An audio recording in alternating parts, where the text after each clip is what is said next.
Hi, this is Alex from phpacademy.org, back with another video for the new Boston. Now in this video we're going to be looking at checking whether a file exists before we actually create it on our server. Now why would we want to do this in a real life application?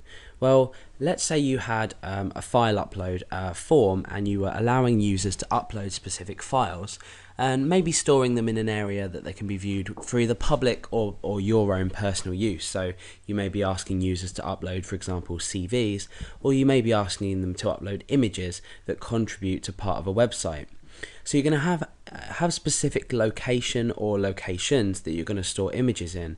However, if you're generating random, say, numbers for the image file names, they could still match. However random you create a number to be, there's always the possibility that it could match. So for example, what we could do is create a file name on upload. So if you haven't already looked at uploads, go back and have a look at that before you probably focus on this tutorial.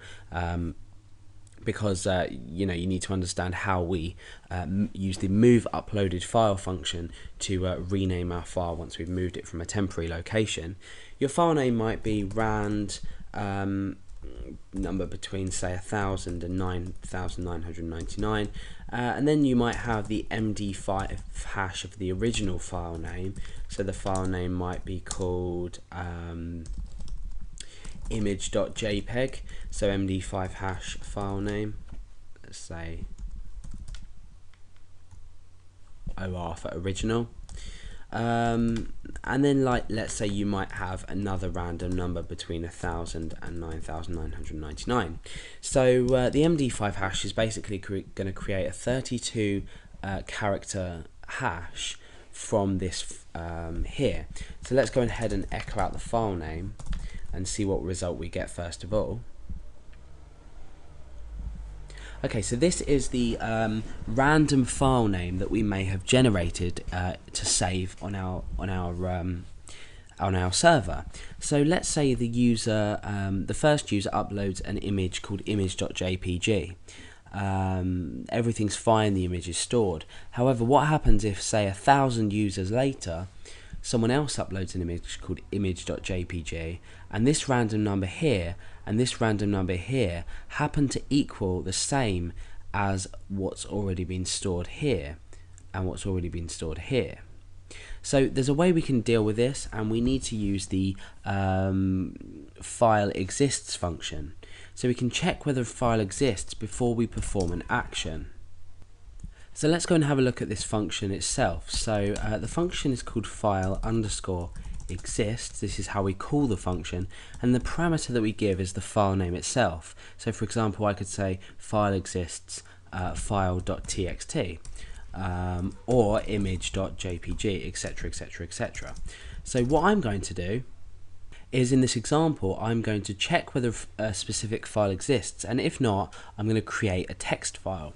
So we're not quite uploading images or documents at the moment, but you can apply this example to your own web application. So let's go ahead and say if file exists, and we need to specify a file name in here. We'll do that a bit later. Then what we're going to do is not create the file. So in here, we're not going to create the file. Otherwise, we're going to create a file. So the file is going to be called file.txt. So what we need to do is we need to say if file exists file name echo file already exists. Now what's going to happen is this file exists function is going to return a true value if the file already exists, and it's going to return a false value if the file does not exist. So if this is returned true, it means that this file.txt is already present in our directory here, in this file handling directory. But we can obviously specify different directories. So you may have a dir /file, for example. The folder might be called dir. So you can use directories within this file exists function as well. So if the file does exist, if this returns true, we're going to echo to the user file already exists. Otherwise, we're going to say handle equals fopen. And if you haven't already looked at file handling, have a look at this before you try to understand this code. Then we want to fopen file name for writing. We want to fwrite to handle, and I'm just going to write nothing inside, for example, and then we want to close this file by its handle. So what we've essentially done is we've checked this file.txt exists. So if it does already exist, we're just going to say to the user file already exists, so we're just going to give them an error message. Otherwise, we're going to open up a file, this is saved in the variable handle, and then we're going to write just the value of nothing to the file. So we're just writing this text into the file, and we're opening using the write. So this doesn't matter too much within this example. However, if you've already looked at creating files and writing data to files, this should make sense to you. So what we're going to do for this example is we are going to click on file.php, and then what we're going to do is we're going to go back and see if the file's been created. Then we're going to go back into file.php, and we should receive a message saying the file already exists, because what file.php is doing is creating this file for us. Let's go ahead and click on file.php.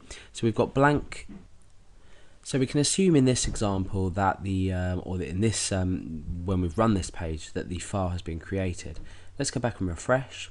You can see that we've now got file.txt, and we've written the value of nothing to this. Now when we enter file.php for the second time, what we're now doing is we're checking if the file already exists, so if file.txt already exists. So now we can see if this function is properly working. So, well, we already know that it's working because we've run the second block of the if statement, but let's go and check it anyway. So it says file already exists. So this is the file exists function in PHP, really useful, like I said, when you're handling file uploads and you want to check if a file name already exists, just to ensure that you don't overwrite